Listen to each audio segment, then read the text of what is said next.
I guess we should go into the main topics this week. We actually have two this week. We're going to discuss two albums. First and foremost, we are going to discuss Death Grips, The Powers That Be, which is, of course, let's give a little background to the album. Okay, actually, I did write a little bit of background on my review for the earlyregistration.com, which you totally should check out, even though that Alex kind of doesn't like my boss too much on there. I hate your boss. Well, we're cool now. He's a pretentious fuck, and we made up. Please stop. Is it like You're gonna get me fired. Like No. There is a little issue with his photography. Like, it doesn't matter now. So basically, let me do I'm going to read the background I wrote on the album. Okay, so the road to Powers That Be has been nothing short of a wild ride. Whether it be dropping part 1 of this double album, Redacted on the Moon, and announcing the second part, Jenny Death, back in June 2014 by surprise, their breakup in July, which may not be the case since they're going on tour, and posted a status on their Facebook recently that said that they might make some more. They released Inanimate Sensation in December, which led to the discovery of a supposedly fake Twitter account, which just so happened to be real. They released Fashion Week back in January, which was an instrumental soundtrack. And it wasn't Jenny Death, and people were just, like, mad, but at the same time, it was, like, new Death Grips, and you couldn't complain that much, which you could, because it was kind of mediocre, honestly. They released a rehearsal video. They announced the release date on Twitter, in reply to a girl who was commenting on Twitter about another girl's MC Riot's skirt, which is a skirt with MC Riot's face on it. And I missed a couple other things, like parts of Fashion Week leaking way back in, like, what was it, July? Like, there's too much. Death Grips there, you can go on for all night long. Okay, there's basically been a lot of hype for Jenny Death. Let's just say that. Matty, if MC Riot was screaming over the beats on fucking Fashion Week, you would love that. I would, because I love MC Riot. They're fantastic beats. I don't get They are fantastic beats, but, like, okay, well, I'll just discuss it now. Okay, with me, in Death Grips just doesn't work as well without MC Riot. Like, that's fair. He is the yin to their. Again, MC Riot. You said they're all essential, though. Everyone is essential to the band. Everyone is essential. Like, MC Riot is the yin to, like, Zach Hill and Andy Morin's gang. MC Riot could be on nothing other than the Death Grips beats, Will. Yeah, exactly. They're all essential. Again, everything is essential when it comes to Death Grips. But, like, just. That's a hell album of him, honestly. But let's okay, so let's see. Do we want to say anything real quick on Redacted on the Moon? Like, does anyone want to say anything? Because Jenny Death is mainly what we're going to talk about. Well, I mean, I'll say that I don't like as much as Jenny Death. I'll say that, like, it's good, but it brings down the score of Powers That Be slightly for me, just slightly. I'm in a minority. I like it more. I think it's better. It's kind of hard for me to decide if I like which one more. I think I'm gonna say Jenny Death just slightly edges it because I don't like Have a Side Come that much, and Beyond Alive, while it's my least favorite track in Jenny Death, it's not that bad, as in there's like really great parts of it. Well, Have a Side Come is just like I've described it as having a side come in song form, as it goes on way too long and it's painful. See, I like that. I like that song. I've no. Yeah. I'm not mad as Big Quint would say. I like both Beyond Alive and Have a Side Come. I don't know. I guess I think the records are of equal caliber, at least in my opinion. They're very different from each other, so it's kind of hard to compare them. Redacted on the Moon holds a place in my heart because it was kind of what got me started with them. But yeah, I think they're both good. But yeah, I still love Redacted on the Moon. I think it's like the internet's busiest. I guess now at the time before Jenny Death came out, it was like my second favorite Death Grips album. Like those, like the first 4 tracks are like possibly the best tracks they've ever done, in my opinion. Oh, I like Black Quarterback a lot. That's one of my favorite. My Slaves is a great intro. Billy Not Really is great. Actually, recently there was a little post on r/Death Grips that compared it to like it being basically like about Slaughterhouse-5, or like at least heavily referencing that book. Oh, that's awesome. I need to go. It's a great post if you can find it on r/Death Grips. It's at the top if it's on Friday, but you can probably find it somewhere. So yeah, and let's see, Black Quarterback is also great, and Say Hey Kid. Okay, can we appreciate that like little drum intro in the beginning of Say Hey Kid? That is insane. It's so insane. It's so fast and intricate. It's like I want to see someone try to cover that. Like I just want to see someone try. I'm sure you can find it. No, I've looked. There's barely any Redacted on the Moon like drum covers, like barely. But the thing is, and I don't think anyone can play it because like Zach Hill, like in terms of other drummers right now, he's on a different level. Like Zach Hill is like on a completely different Well, I level. don't think it's that he's like that he's so much better than everyone. It's just he has a very distinct style. That's Very distinct, very just like like extremely fast and like, but still able to pull out these really interesting and intricate rhythms that I really love. Yeah. But okay, well, let's talk about Ginny Death because that's really what everyone wants us to talk about, or what I think most people were Both gonna. of our listeners. So let's see. So let's see. Let's start off with let's see. I guess I'll go first and give my general thoughts on Ginny Death. I really like it. It definitely lived up to the hype easily for me. Let's see. I love, again, the opener is great. Like, I Break Mirrors with My Face in the United States is a really ridiculous track name, and it's a really ridiculous song, and that's why I love it, because it just gets me really pumped up. Like, yeah, I want to break something right now, okay? Ooh. It's like, and it also shows, like, what we see, like, later on the album, like, of them, like, okay, this is not a straight-up hip-hop album. Like, this is gonna be a little bit all over the place this time. Because, like, I Break Mirrors, it sounds like a hardcore punk track. It sounds like this definitely doesn't sound like a hip hop album to me, like more so than any of their other releases. Like more or less. It sounds like a lot of like purists, especially like when Ex-Military came out, they're like, oh, this isn't hip hop. And I think that this is their best case. Like, this is definitely sounds more metal than hip hop to me, for sure. Metal, I would say more like punk, punk or progressive rock. Punk, metal, hip hop. I mean, just all progressive the rock, shoegaze. Like they go everywhere in the South. Just Like, heavy, this is their most like music, like in terms of varieties. This is like their most varied release easily. Well, I mean, I don't know. I think it's all the same. It's all the same. It's just that thing that it is very varied. Mm-hmm. But yeah, Break Mirrors, Inanimate Cessation, which I love that single.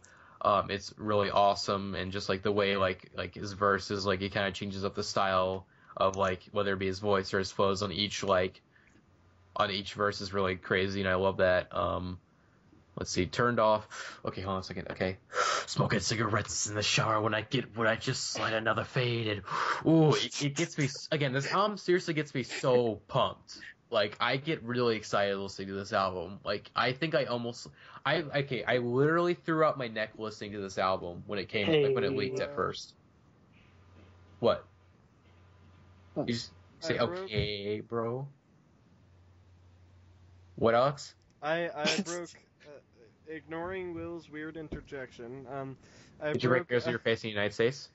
I did not break Mirrors with My Face in the United States. No, I broke a coat hanger jumping around to this album in my room, which I thought was strange, and I don't know what it was doing there. Wait, Alex. What are a plastic one? I'm the coat hanger in your man's vagina. Just had to throw that reference in there. Keep going. Okay. It also gave me a very powerful urge to throw my desk. Like, more than any other record I have ever heard, Ginny Death makes me want to do violence. I want to be violence. Things. Yeah, I am violence. I listened to it in the shower, and I just really wanted to trash my bathroom. Mm-hmm. It just gives me very strong urges, and I think that's kind of interesting. You know, it's powerful, I guess. And one thing with this album that, like, compared to other Death Grips albums, maybe until, like, towards the end where it gets a bit, like, more depressing, like, this is, like, whenever they said, like, when they broke up that they were at their best, like, on this album, it really sounds like they meant that. Like, it really sounds like they think they're at their best right now, and they're, like, just telling, like, everyone, like, fuck you, we're the best right now. There's a confidence to this album. What? Yeah, exactly. Very confident. I think Pantana said that in his review. Sure of themselves in Ginny Death. Like Rejecting the Moon is very sort of like, it's MC Ride really like discussing like really personal issues and really kind of like eating at himself as a person, like talking about like his ego and like peer pressure. Just it's almost self-conscious. You know what I mean? I think part one is more introverted, while part two is more extroverted. Definitely. So yeah, like that's one thing I do like, but and then towards the end, like it gets a bit more depressing. Like starting with like, with Centuries of Damn, like it starts to get like kind of like depressing, and then on GP is like, holy shit, like, oh god, like, can I just give you a hug, Stefan, or something, man? Like, are you okay? On On GP GP is one of my... probably my favorite song by them. Yeah, It- it's I definitely think a that's top unanimous. 5 song for me. The Fever was probably still my favorite, and then like maybe Inanimate Sensation is next, but On GP is incredible.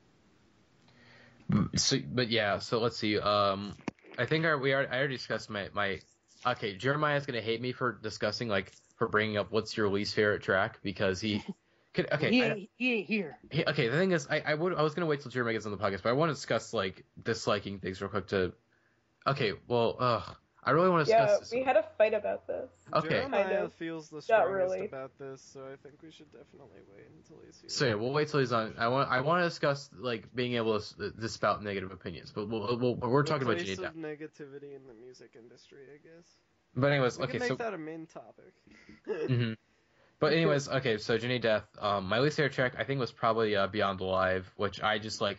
The thing is, with Beyond the Live, there's parts of the song that are really cool and I really like, but like I think that like the guitar, I think the reason why I dislike certain parts of it is like I do not like the guitar on the hook.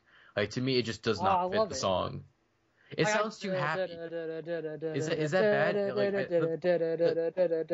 bad? That's awesome. The best Yeah. way I can describe it is that it sounds too happy for a Death Grips track.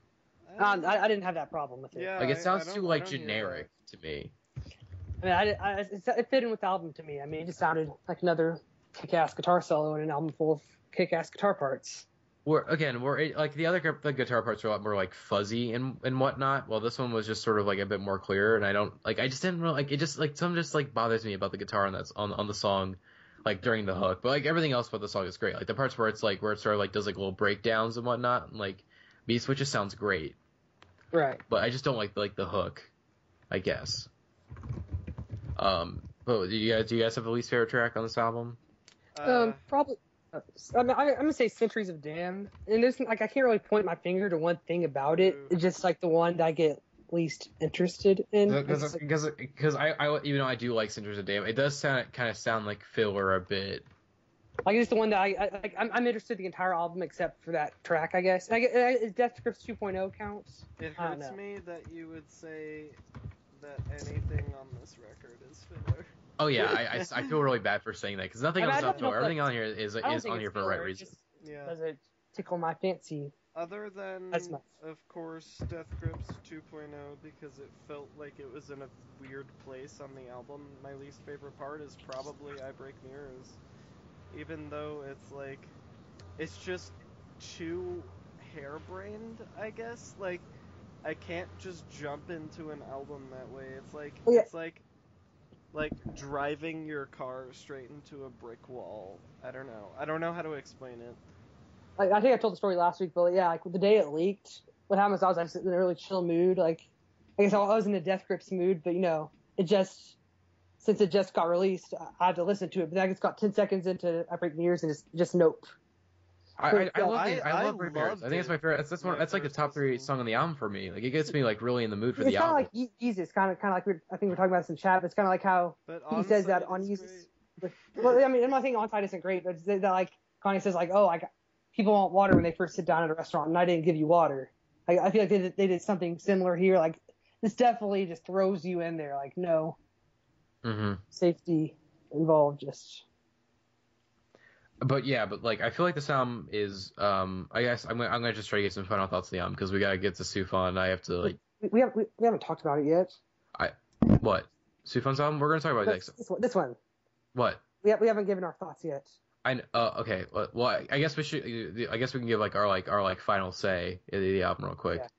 Yeah. Like I said earlier, like this definitely sounds like Death Grip. Well, I don't think this is their best album. I think the Meister just holds a special place in my heart, and that's always gonna be my favorite. I think this album really does sound like them where they think they are at their best. It really does sound like that. And like I think this album I think it's their most progressive album in terms of like changing up their sound. Like this sounds like the most progressive. Like on the thing is you get like on Redacted on the Moon and on this album you really get like two sides. You see Death Grips, they're really like pushing hip hop like to the edge. Like they're really like stretching like the boundaries of hip hop, and they stretch them so far that they're like, fuck it, we're not gonna do hip hop anymore. We're just gonna be a progressive rock band because fuck it, because we can. I think what's notable about both albums and about the Powers That Be as a whole is it's the first time that Death Grips sounds human. I don't know. Do you understand what I mean? Like, yeah. It sounds like they're most like. I think it's because the instrumentation, because it's like it's their least, besides a couple of tracks like Piss Piss and Inanimate Sensation, and I'm probably missing another track that sounds, and the Powers That Be, it's probably their least electronic album. Well, not even just that. It's like it's also in MC Wright's performance for me. Like he's not just screaming, he's whispering, he's talking, he's rapping, he's got a lot of range on these records, whereas before he didn't really. I mean, he did rap and scream, but I don't know.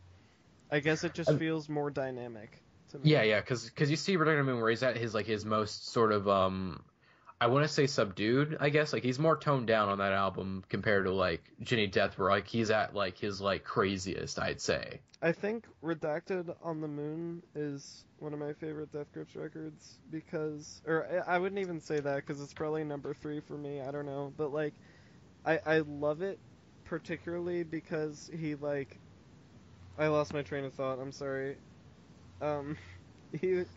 He's like I like it because he doesn't just like scream. I think it's really personal. Yeah, okay. Especially in the first few songs, he's like speaking at like a regular inflection.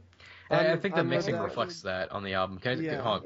Like the mixing, it sounds like he's a lot more clear on that album compared to like Ginny Death or any other previously. Like he really does sound.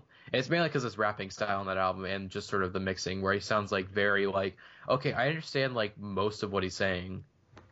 Okay. I can't make sense of like half of it, but like I know what he's saying. For me, I like it because I can super understand him. I think that summed it up for me. That's why I really like that record. It's because I can understand what he's saying like the most. For me, I guess Riot's performance just feels more emotional. That's what I'm trying to get at. It's like before he was kind of just screaming, like, and that makes sense given the lyrical content, but it didn't really feel like he was feeling the screaming. When he's on Redacted on the Moon, he screams because he's like in pain or like, I don't know, pissed or sad or I don't know, and then he whispers and he talks and the range is like, it feels right. It feels like he's talking at those levels or, being emotive, I don't know, because that's what he's feeling rather than sort of just what he does, I guess. I don't know. Do you guys understand what I'm getting at? Yeah. Kind of. Just some thoughts I have on the album before we move on. Well, I mean, I love this thing. Like, this is probably my favorite project by them since Ex-Military. Just because I like that more rock, the rock style, I guess, more so than when they're trying to do more of hip hop style or more frenetic. They're heavier albums like this and No Love Deep Web and Ex-Military. They're just really hard hitting. I prefer that to the frenetic stuff of like Money Store and Government Plates. So there's just a little bit more up my alley. And see, one track, maybe my favorite on the album is Turned Off, just because when the guitar comes in with the beat drops about 45 seconds in, I get so hyped, man. Like, it's ridiculous. Then lyrically, like, it's probably maybe one of the most cryptic, or at least probably my favorite. Yeah, like just fits. That's just some of the like. All dead dogs go to heaven because dumb bitches let them in. They're just racist and they want to fuck. Like, that's just... I wouldn't say that's cryptic. I just think that's just sort of like...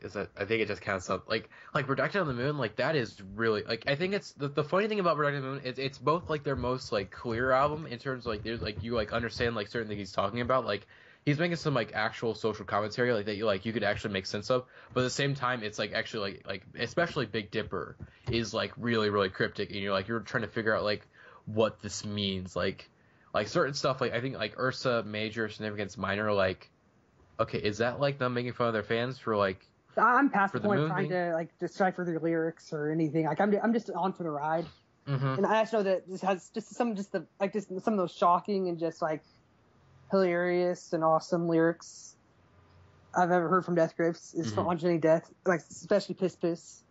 Mm-hmm. And let's see, and then Also, what do you guys think of Death Grips 2.0? Like, let's discuss that. I actually really like Death Grips 2.0. Like, okay, so before we go on that, there's been recently on the Death Grips subreddit, there's a discovery made that like the track listing may actually be like purposefully wrong, because people found out that like certain songs actually like transition in each other like really well. Like Inanimate Sensation transitions into Piss Piss really well. Like you see, like people like were finding like connections. Like, wait a second, the track list is actually like is wrong. Like there's like these songs actually like transition like right into each other, like they would on like Redacted on the Moon.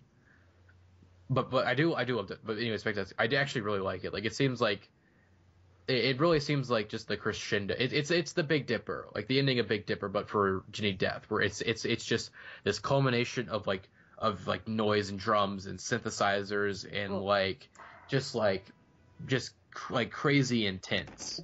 Like this is the end. I like it more so than on GP as a closer, just because on GP is just so abrupt. Mm-hmm. And if this really is Death Grips' last record, I doubt it. Which is something I'll discuss more because we're talking about the crap. But if this really is, I do prefer the more drawn out, more natural conclusion. Mm-hmm. It's kind of like the untitled track at the end of Kid A, just kind of I guess breathing at the end.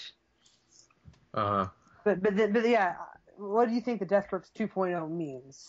I think it's significant. I think personally, Redacted on the Moon, I think that's the final album of Death Grips, and Ginny Death is the first album of Death Grips 2.0, or at least it's like they're now Death Grips 2.0, because like Ginny Death is like a completely new sound for them, where like that's true. Yeah, that's I true. would say I never thought of it like that before. It's fair to say that they're evolved on Ginny Death. Like they're the same band, but they're different. Again, it's just with like I said, Redacted on the Moon, they made the ultimate progression in hip hop. Like I think like that's the most, in my opinion, and you can call bullshit on it, I don't care. I think that's the most boundary pushing hip hop album of all time. Which one? Redacted on the Moon. Oh, all right. I think it's in terms of like pushing boundaries and like really like changing what hip hop is. I think that really pushed the boundaries like the most of any album I've ever heard. And then Ginny Death is just sort of like, okay, we already like. I don't think we can push the boundaries any further. Let's just do something different. That's hip hop. I barely consider. I mean, the first half, NOTM is definitely hip hop, just very distorted, very. Like I said earlier, it's basically it's pushing the boundaries of hip hop. Like that's as far as it can be like pushed right now. Yes. Or at least that's as far as they think they could push them at the moment. And then now they're just like, okay, we did that. Let's do something else this time. Also, another one. Did anyone ever figure out what the rehearsal track? I haven't listened to rehearsal since the album came out. Are we talking the February 13th video? Yes. I think it's for them performing the tracks in order. The first track is I Break Mirrors, and then it's Inanimate Sensation, and then I think it's Turned Off, and I want to say there's some other. I think what was the fourth track again? Oh yeah, What a Bitch Got a Light, maybe. We didn't talk about that. That's another great track. And then Lock Your Doors plays for like a couple seconds, and then it gets like cut off. All right. It's just from No Empty Pleb. But yeah, let's see. Hold on, before we go, let's give a head related rating to Ginny Death. I would give this album a 4.5 missing Marilyn Monroe statue heads out of 5. Yeah, so that's my rating. I'm going back to nodding. And it's just gonna be like your head banging so hard that your head comes off, but your head keeps bouncing up and down and nodding as it goes, and then you get into space and you shoot off into the sun, and then the sun starts listening to Ginny Death, and then it's nodding too, and then just you have a very happy sun, because the sun loves music and it never gets to hear any, and that's my head rating. My head rating is I'm going to give it 9.5 inches of Zach Hill's 10 inches. Again, head of his penis, so that counts. I'll count it. Yeah. I mean, just the tip is missing. Just the tip. Just the tip. Everything else is all there in its right place. Okay, Arthi, head-related rating system? I'm new. I don't really know what the head rating system is, and I haven't figured it's it out. whatever you want it to be. It's okay. Basically, because we have to be different, we create our own system for rating albums, but it has to be related to a head, basically. So any head, either whether it be a blowjob, like an actual human head, like Alex said, just the head of a penis or the tip. No, that was just anything Will. that relates to heads. The talking heads. Talking heads. Yeah. 4.5 out of 5 David Burns. Okay. The talking heads. Sarah, are you back? Yeah, I'm back. What would you Hey, give Jenny what's Death? A head-related rating system, go. I would say it's wearing a pretty cool hat. Okay, so Jenny Death. Nice work, Sarah. Okay, so that was You Jenny need Death. to stop using that. Okay. That was my please. triumphant return. You just